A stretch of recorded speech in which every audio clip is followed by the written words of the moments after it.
Bonjour à tous et bienvenue dans cette nouvelle vidéo de notre série de formation. Alors, aujourd'hui, nous allons créer nos tables dans notre base de données. Dans la vidéo précédente, nous avons testé, nous avons cherché à connecter notre base de données de connecter notre base de données. Et dans cette nouvelle vidéo, nous allons créer les tables configurer notre base de données. Alors avant de poursuivre cette vidéo, assurez-vous déjà que votre serveur local, ici c'est le serveur exemple, il est bel et bien fonctionnel. On a là les serveurs ou les modules Apache et MySQL qui sont bel et bien démarrés. Euh, une fois que c'est fait, rendez-vous sur localhost/phmadmin et puis sélectionnez la base de données que nous avons créée récemment, à savoir film underscore API. Alors, pour créer une base de données, nous avons plusieurs approches. Nous pouvons la créer pour créer une nouvelle table, pour créer les tables. Autant pour moi, dans une base de données, nous avons plusieurs approches. Nous avons deux principales approches, à savoir la création par l'interface graphique. Il suffit juste de cliquer sur l'API, le nom de la base de données, d'arriver sur cette interface et de renseigner le nom de la base de données. Par la suite, on configure le nombre de colonnes, si on veut 4, 5, 6 colonnes, 6 entrées, et on clique sur le bouton créer. La deuxième méthode, c'est de passer par l'invite de commande intégré dans SQL, entre guillemets. C'est sur cette interface-ci que l'on va renseigner notre petit script, notre petit code de création de notre base de données.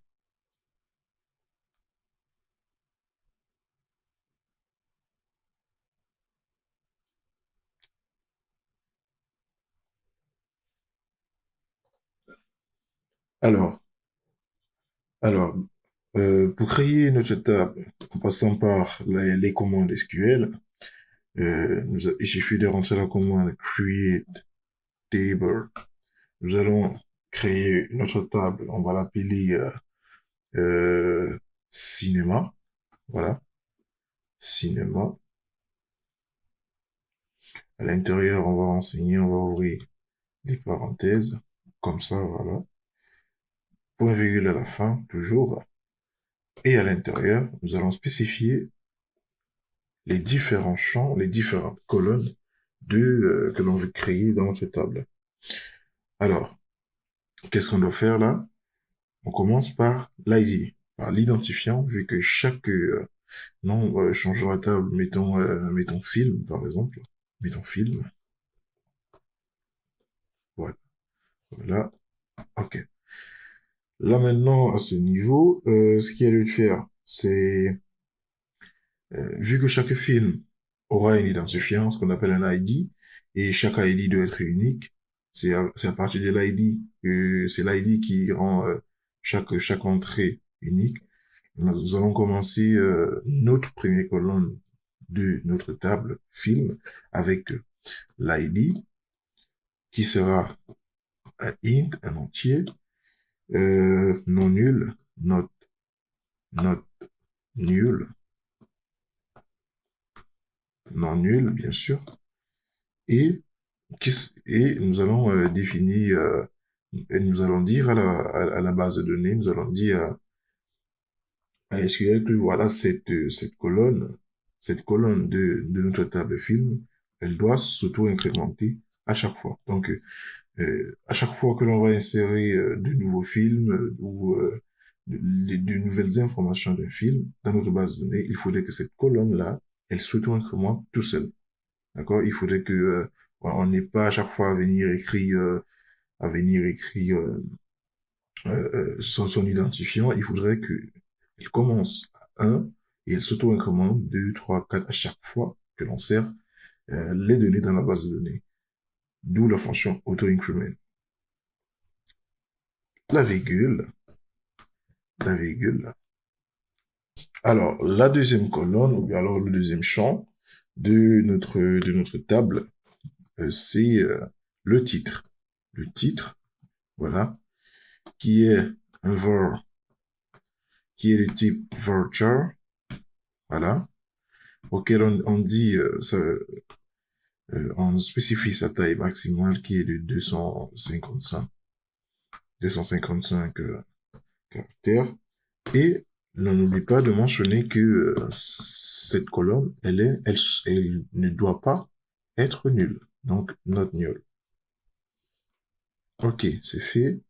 Alors, le troisième champ, la prochaine, la prochaine colonne, c'est bien sûr la description.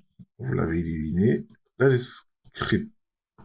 la description de notre film, qui sera également de type texte, bien sûr, parce que voilà, ça peut s'étendre sur X lignes. Et puis, on peut également décider voilà, qu'il doit être non nul ou qu'il soit nul. Bref, ça ne change rien. Après la colonne description, nous avons la colonne langue, langue, qui, euh, qui est également un varchar. Voilà. On va spécifier la taille à 100. Voilà. Parce que généralement, la langue sera CFR, CEN, et CGU, et etc. Alors, après la langue, on va définir le genre, film d'action, film de série, romance, et j'en passe. Alors, Vulture également. Oh, désolé, Vulture, ici, on va mettre 255, bien sûr. Alors, après le genre, nous avons après le genre du film et tout, nous avons également la date de sortie. Alors, date underscore de sortie. Voilà, ok. Ça va être, on va aller sur du voucher parce que, bah voilà, on va pas se compliquer la tâche avec, on va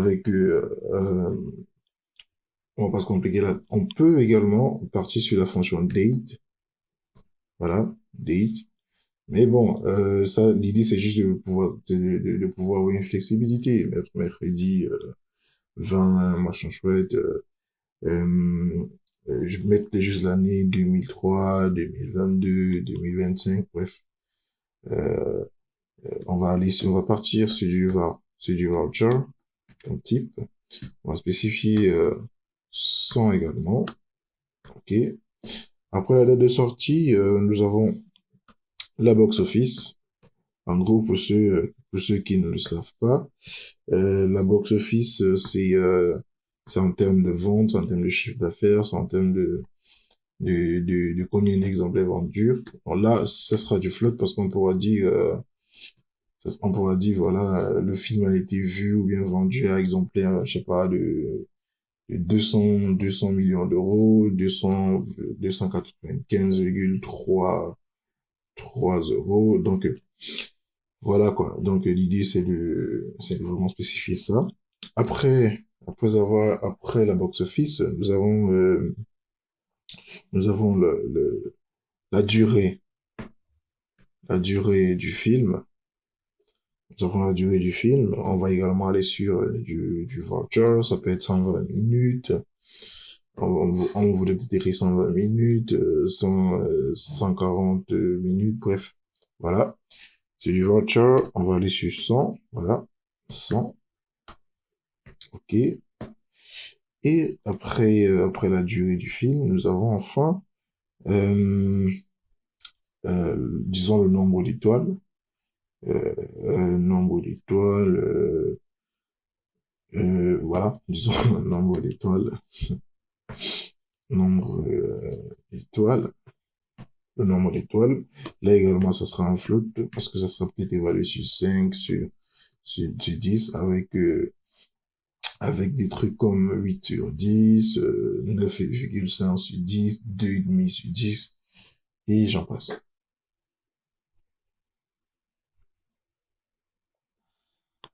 Alors, après avoir, alors pour le nombre d'étoiles, et n'oublions pas par la suite de définir une clé primaire avec la petite commande euh, primary keys, primary key, bien sûr. En définissant notre primary keys, notre clé primaire, étant, voilà, notre primary key. Ok, there is it. En définissant notre colonne, notre entrée, notre colonne ID en tant que clé primaire. Alors, c'est quoi en gros la clé primaire? La clé primaire, ici, ce sera cette table-là, cette table de référence qui va permettre de distinguer de manière unique chaque film qui sera présent dans notre base de données. Alors, l'idée ici, c'est de pouvoir dire que, par exemple, le film Wednesday, mercredi, voilà, si elle est si elle a l'ID numéro 2 et que notre film, je sais pas quoi, on va prendre quel film, Spider-Man, bien sûr, et elle a l'ID 2, même si ils ont les mêmes éléments, les mêmes caractères, blablabla, les mêmes entrées après, en fait, qu'à partir de l'ID, la table sache qu'à partir de l'ID, bien sûr, de l'identifiant, dans la base de données, que l'on puisse faire une différence entre ces différents films. L'idée, c'est vraiment de dire que l'ID 2, c'est, voilà, c'est Spider-Man, l'ID 1, c'est, voilà, c'est mercredi, donc, voilà. En gros, c'est ça l'idée, ou du moins, c'est ça la raison pour laquelle il faut tout le temps définir une clé primaire. Alors, notre requête étant prête, ce qui reste à faire, c'est de cliquer sur le bouton exécuter, bien sûr. Je dézoome un peu, un petit peu. Alors, voilà. Cliquez sur le bouton exécuter et hop, MySQL a retourné un résultat vide. C'est-à-dire, il n'y a aucune erreur. Et là, voilà, c'est-à-dire aucune erreur, traitement en 0, en nanosecondes, carrément, la commande. Et au niveau de notre interface là, vous remarquez que dans notre base de données, il y a une nouvelle table, film, qui s'est créée. Et si l'on clique sur film, bien sûr, là, on tombe sur nos éléments, à savoir l'ID, le titre, la description, la langue, le genre, la date de sortie, la box-office, la durée et le nombre d'étoiles. Et là, si on clique sur, euh, sur la base de données, alors, ici, à ce niveau, on clique sur structure. Voilà, on tombe sur ces éléments. Là, vous avez remarqué, on a tous nos différents types de données. On a les valeurs par défaut, si c'est nul, si c'est non nul, voilà. Nul, non, oui, oui, oui. L'extra, l'auto-increment, et c'est tout. Alors, après avoir créé notre table film, bien sûr, la prochaine étape, ce serait d'insérer nos premières données. Donc, on va déjà créer notre premier enregistrement. Et pour le faire, on va passer par l'interface graphique que propose PHPMyAdmin, à savoir cliquer sur le bouton insérer. Dès que c'est fait, voilà, on arrive sur cette page. Désolé un peu. Tac, tac, tac. Ok. Sur cette table, nous avons les différentes colonnes, ID, titre, description, langue, genre, date de sortie, box-office, durée et nombre d'étoiles. À ce niveau, au niveau de l'ID, vu qu'on a défini un truc en auto-increment, ce qu'on va faire, c'est on va laisser la table vide. La base de données va se charger elle-même d'initialiser cette identité, l'ID, et pour les prochains enregistrements, elle se chargera de faire l'auto-increment. Donc, elle va auto-incrémenter la nouvelle valeur de l'identifiant. À ce niveau, au niveau du titre, On va partir sur le film, euh, disons, mercredi. Voilà. Est-ce qu'on a les infos sur le film? Mercredi. Ouais. Voilà, c'est une série de toute façon. Mais bon, on va traiter ça comme un film. Voilà.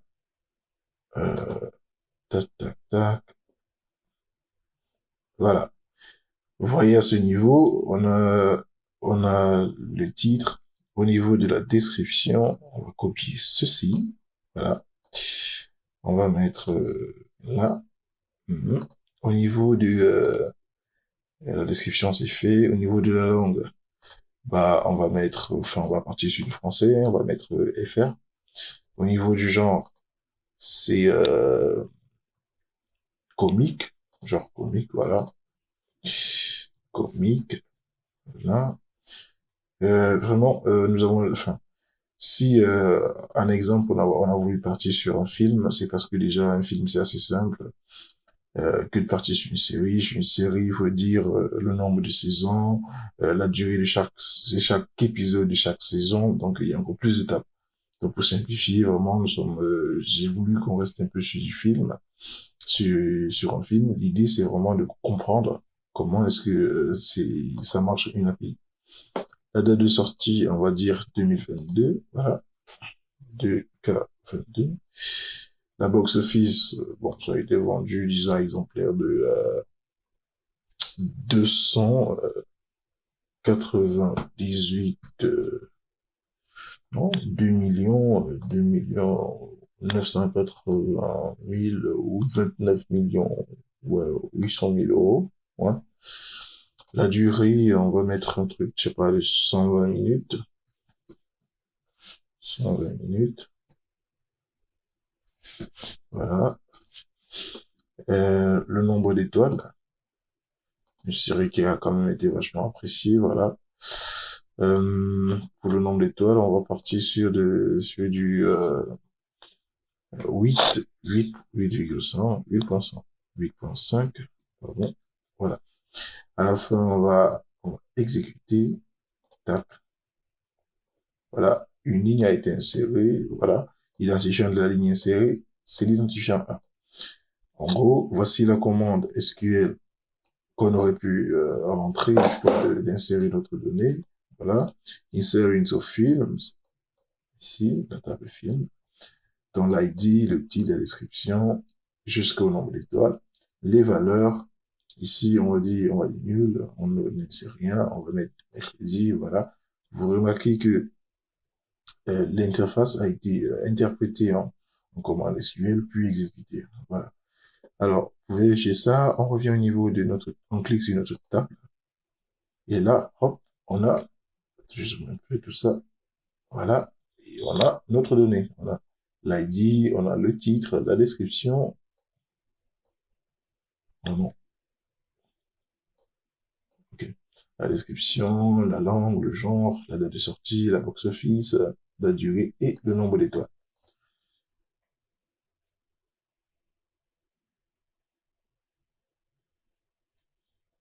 Ok. Alors, on peut insérer un deuxième film pour avoir un peu les data dans la base de données. On va partir sur quel film? On va aller sur un anime, sur manga. Alors, on va aller My Hero Academia. Voilà. Ok, on va aller sur ce manga. Là également, on a le titre My Hero Academia. On a la description. Voilà.